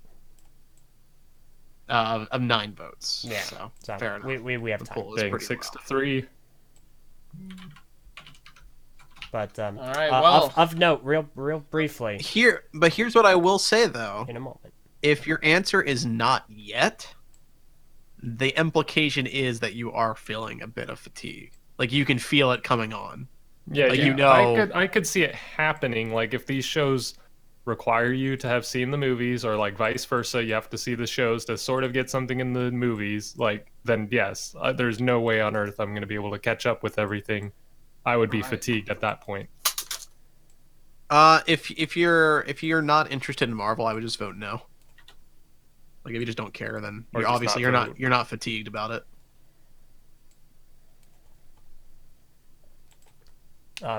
Before we end, it is worth noting that Kevin Feige said very, very recently that Spider-Man Far From Home, not Endgame, will be the end of Phase 3. Well, I feel like if you don't care about the MCU, maybe you shouldn't vote yes or no. Because maybe you should abstain. Yeah, that's fair. Yeah, you don't have to vote. Because if it's gonna mess with the numbers. Because we're trying to conclude whether or not the people that are interested in the Marvel movies and stuff are feeling fatigue or not. So if you're not interested, then you're not part of the sample. Yeah. Okay, that's fair. The new poll has been posted into the patron chat. Oh, it's a straw poll. Okay, cool. Yeah. All right, everyone, behold. Straw poll. Though we do only have 35 concurrent viewers right now, so the poll isn't really going to increase that much. Yeah, and unfortunately, because Meso and I have not worked out the patron banner, unfortunately, the live chat will not be kept. But we'll have it in the description below, so keep that in mind. This is a good question. I think we should probably end on this question from... Oh, gosh. I apologize in advance. Oh, boy. I'll just say the last name. Foglia. Did this fatigue ever apply to you guys when you were following Bionicle in the later years? Absolutely. To be honest, I'm probably the worst Bionicle fan out of everybody in TTV. This is very, very possible. I won't say true, but it's very possible. I think it might be true. Fatigued, but I was fine with it ending where it did. And I guess maybe the stories afterwards were kind of like, I don't feel like I really need these. I was not, but I also fall a little more into Meso's camp. Not necessarily fully, but more so in that I favor long-form content so long as it's intriguing. As it's really good. If it's high quality, I don't care how long it lasts. So, it's very difficult to fatigue me when it comes to storyline content. But that's just me.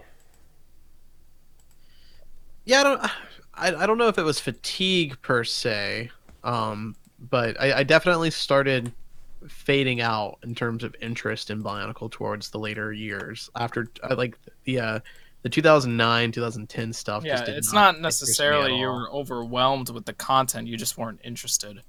Yeah, like 2008 was basically the final year for me in terms of like peak interest. Once that point happened. Cruelly ironic, given the Toa Matanui thing. Yeah. So I definitely kind of stopped, liking it then. And Toby Ekazap said, "Why would you say you're the worst fan?" Just because, I don't really. My opinion of Bionicle isn't really that high, I guess, is what I would say. I like the line a lot, but with G1, I kind of faded out a little bit. I wasn't super interested in where it was going. G2, same thing. Didn't really care for it either. It was cool, but also not at the same time. Story was underwhelming. Sets really good, but wasn't super gung-ho about it. And then currently my perspective of Bionicle is very, very negative. Very sour. But it's very sour. But it's mostly because of my interactions with the community, not so much because of Bionicle itself. But despite that, whenever I think of Bionicle, my like gut feeling is always negative. It's not like a happy thought. So that's why I'm like, probably the worst Bionicle fan, because I am a fan, but I'm also not a fan at the same time, I guess. I feel like if I was a fan, then I wouldn't have a default negative opinion, you know? Hang on. I gotta figure out how many likes we have on this video, because this is really sad. 50? 19? 19? That's it for so this? Sad. Gosh dang. This is so sad. We need 50. We need 50 likes for how sad it is that we don't have 50 likes.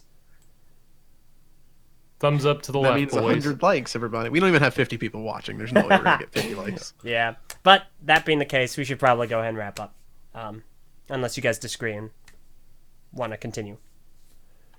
Well, I just want to say that Meso is a trash human being with trash opinions. I see that he's still listening, so that's why I wanted to say that. Only other trash human beings could like such a trash human being. And here's Haley in the chat with the beginning of All Star. Okay. Haley, you're cool.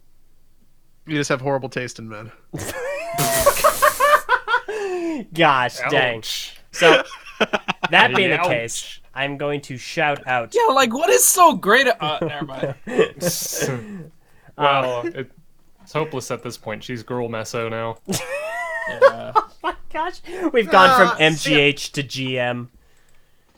She's like, I mean, like, she's like Meso if Meso was like positive, I guess. Meso Like if I before the didn't downward hate, spiral. she's Meso if I didn't hate Meso.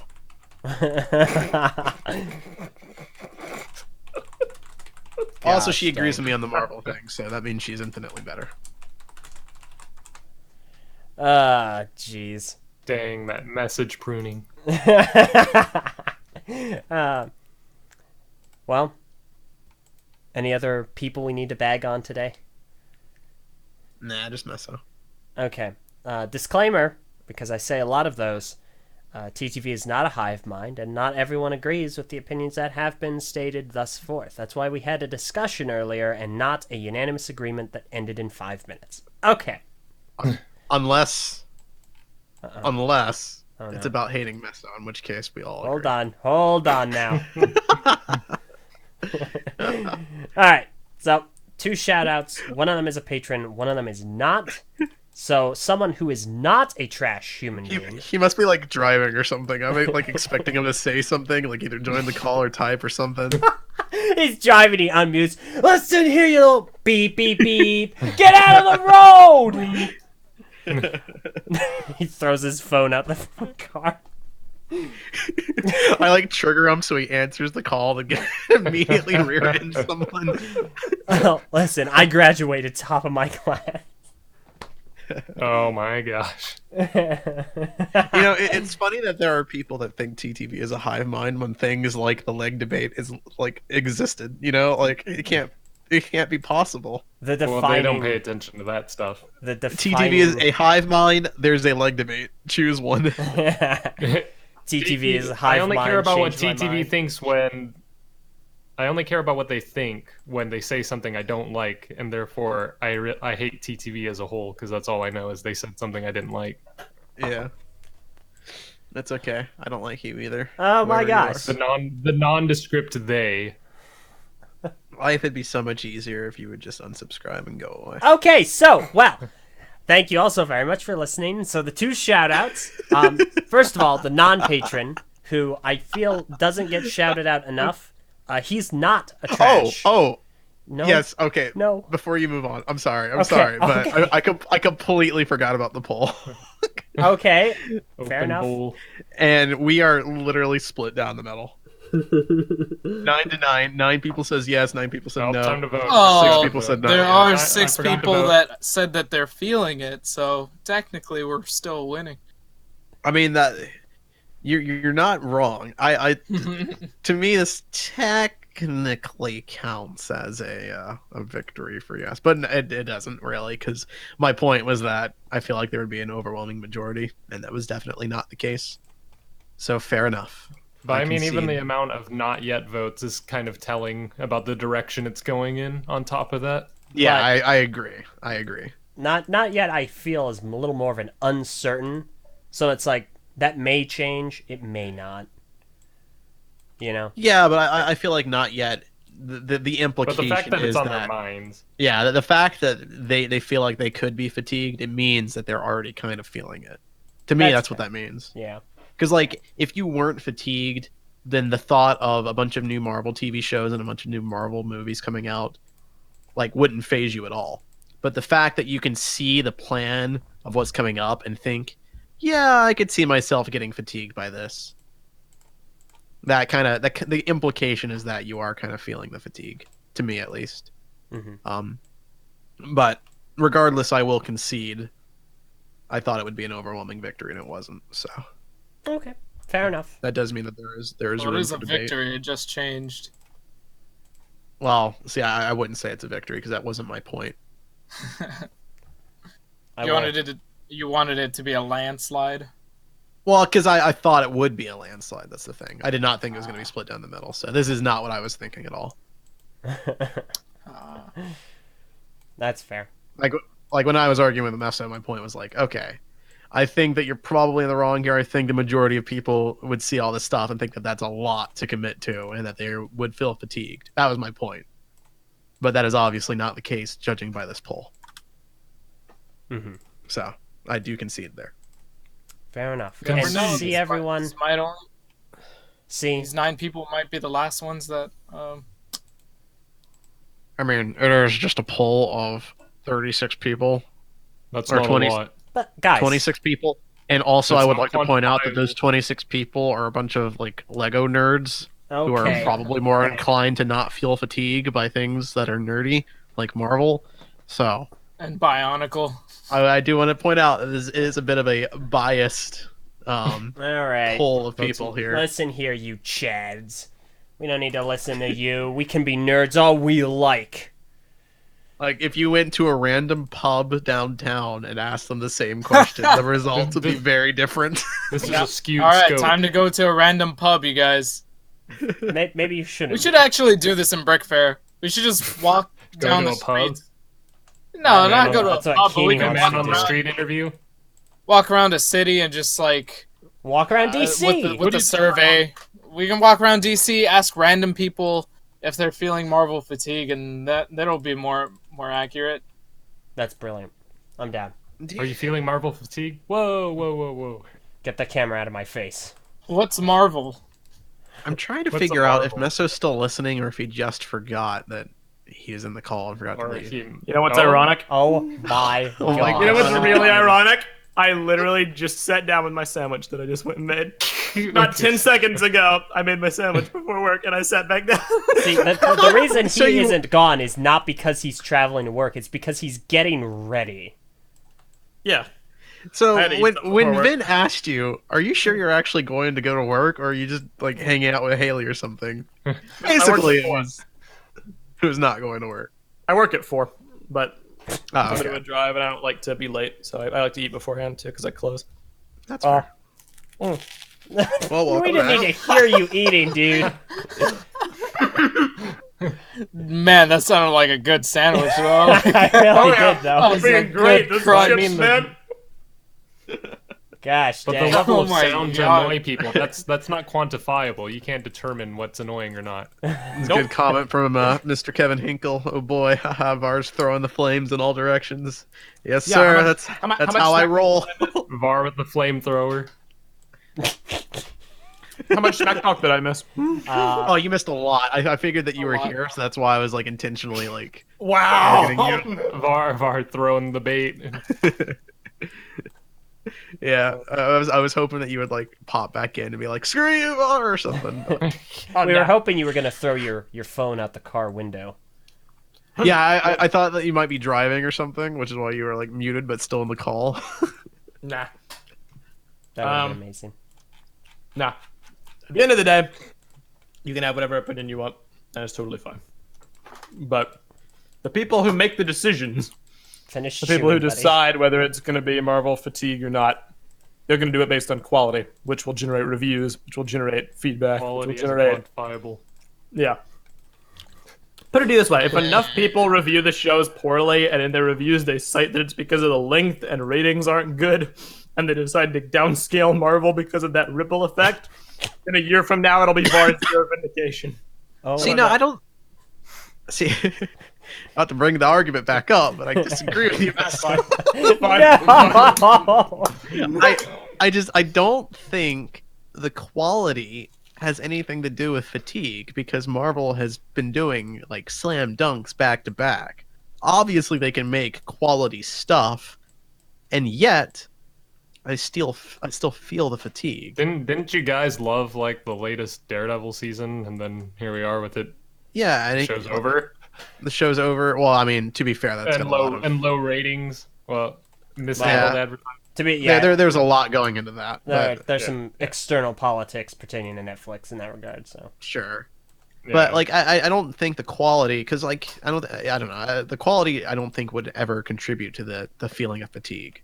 I think the fatigue comes from the amount that comes out, not the quality of it. You can have a quality slam dunk series, but if you're releasing it every single day and you expect people to watch it, not that Marvel's doing this, it's just an example, then I think people are going to get burned out. So, so I don't know if you heard, but we did make a poll. Oh boy. To get feedback here. I'll repost it here in the Patreon. So, to be fair, I did admit that I conceded this point. I thought it was going to be a slam dunk, that the majority of people were going to say yes, they are fatigued. Turns out it's split right down the middle. Oh boy, it literally is. Yep. 37, 33, 30. Look at that. It's like that is as down the middle as you can get. However, it is worth noting that people are starting to feel the fatigue. You're just not seeing all that there yet. Yeah. So I do feel like the yes plus the not yet does kind of count towards the point that the fatigue is in the air. Mm-hmm. You know what I'm saying? I know. So take that, Meso. I did also make a point of saying that this is a kind of a biased poll. For one, it's a small poll size. Two, it is with a bunch of like Lego fans, which I would argue have the propensity to lean towards enjoying content like Marvel films. And if we were to pull, like, if we went downtown to like pull a random bar, the results would be very different. That would be hilarious. All of us just in a random bar trying to talk to people, just trying to drink. Tell me, sir, how do you feel about Marvel? Get away from me. I mean, look, that could totally be a fatigue. The only point I was making was that it might not necessarily. It might be. It might not be because of the TV shows. It might be because of the 10 years worth more movies they're planning. And the hundreds of Fox characters. And the Eternals, whoever they are. And like... Well, yeah, Shang-Chi. But my point was never that it was the TV shows that are going to kill Marvel. It's just the sheer amount of content that's leading to the fatigue. The shows, for me, as an individual, was the breaking point, because that's like, to me, that's just a lot of stuff. Individuals are not quantifiable. But I mean, it is like, the point though is it's that in conjunction with the 10 years of content we've already got, and then the other 10 years of content we're going to get. All of that together is contributing to the fatigue. All of that is, adding on top of stuff that's already there. So it's not just the TV shows. It is the whole thing. But look, the whole package. If there is one title that you could leverage at me and have it be 100% true, and I'll own it, it is the Marvel TV Fanboy Supreme. That's not a title anyone would ever come up with for you. But it's so true, though. I admit it. Marvel TV superfan. I extol the merits of Marvel TV because I like long-form storytelling. I think there's some shows, some stories that can only be done in TV format. But stuff like Fatigue, it's on the individual level. I haven't felt it yet, but give me 5 years. Who knows? Maybe I will. So you're a not yet. No, I'm kidding. Yeah, well, see, and that's why I thought that you would be more on the outlier, because I feel like you have a propensity for enjoying long form content. True. And I don't think that your opinion is one that the majority of people would agree with. Now, obviously, we did a poll, so I think I might be wrong there. Probably leaning towards being right. But yeah, leaning towards being right. But I can admit that. even still. I don't know. I could be totally wrong. The only thing is I wouldn't like try to say because I have no clue. Yeah. I'm the kind of person. You know how many times I've watched Mahler's Last Jedi review var in full? Oh my gosh. Hey, throw a number. More than twice? Okay. Anybody else? 5 times. 10. 12 times. What? Dangerous closes. I was about to say, now that I think about it, I'm pretty sure you've synced viewed it with like half of TTV all individually. So Correct.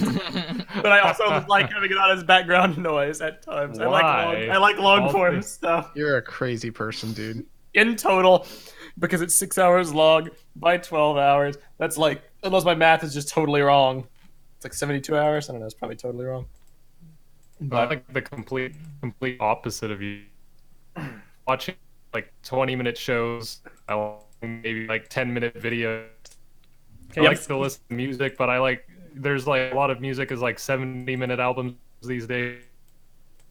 I like the shortest experience. Yeah. I'm also You on guys my remember- 11th rewatch of Agents of S.H.I.E.L.D. There used to be a time where Meso wouldn't watch shows because like he didn't have time to watch them. You guys remember that? Barely. I remember this. Oh yeah, I know, right? Like I remember like I would ask like, yo, Meso, have you seen the newest season of Daredevil? And he'd be like, no, I haven't even watched Jessica Jones yet. See, and I'd be like, I mean, that's still what? true, though. That's still true. He still hasn't seen, what is it, Meso? Iron Fist Season 2, Luke Cage Season 2. I mean, you're not missing much, but I watched Iron Fist season 2 finally. It was pretty good. But yeah, I never saw Jessica Jones because I didn't really like what you guys were saying about it. 'Cause you hate Again, women. the quality was my breaking point. From LJ, I heard it really wasn't that great. From VAR, I heard it really Well, was great. So my I stance, liked it a lot. Yeah. my stance on it isn't that great. It's that it isn't for me. It's a good show that I feel is too depressing, and I didn't like that. Yeah, LJ likes happy stories. Yeah, I do like happy Then why do you like stories. Bionicle? It's a happy story, Ven. Bionicle is nothing but Hardly. depression. Anyway, time to pull my third Exodus and actually go to work. Have a good That's day. okay. We should actually. Okay, all Oh, right. you want me to go ahead and wrap it? Because I will. Now the poll Yeah. Yeah, is go ahead and wrap it. at 13 yes, 10 Nope. no, and 8 not yet. Hostile retake over LJ. Wait, no, hang on. I just want to do one non-patron shout-out. Do it. Just one. All right. So, someone who isn't a trash human being like Var said Meso was. That is nearly verbatim. Toby Echozap. He's been watching for a long time. He left a wonderful comment on the Biocraft movie. He's been just such a swell person the entire time, so I wanted to take a moment and give him a shout-out. Yeah, props, man. You've been one of Let's our also longest take running this moment- fans, and every Yeah, time I see a man. comment, I appreciate you. Yeah, Toby Thanks, Toby. reminds me that there are good people out there. Yeah, man, you're a cool guy. There Life is is one worth living. person that is good out there. With that being said, LJ, cue the music. Fudge. This week's patron shout out goes to Melty Mel. So thank you for being a patron of ours. The new It's always guy. too loud. I know. We'll I see you all can't help next it. week for another exciting podcast. Probably just one podcast next week. Uh, Thank you for watching as always. Leave your thoughts on Marvel Fatigue and Faber in the comments below. And yeah, I'm Messa. I'm Bar. I'm LJ. I'm Ben. And I'm Envy. Farewell, everybody. We'll see y'all next week. Vote Check in out the poll. Biocraft Chronicles. Check out the soundtrack. Check out everything. Yeah, please check out Vince's soundtrack. Bottom text. Yeah. All the songs that aren't the covers are also very good, so you should listen to those. But release the covers now. I mean, obviously the covers are what everybody wants, but Will the Bye. covers be We'll get 3? there.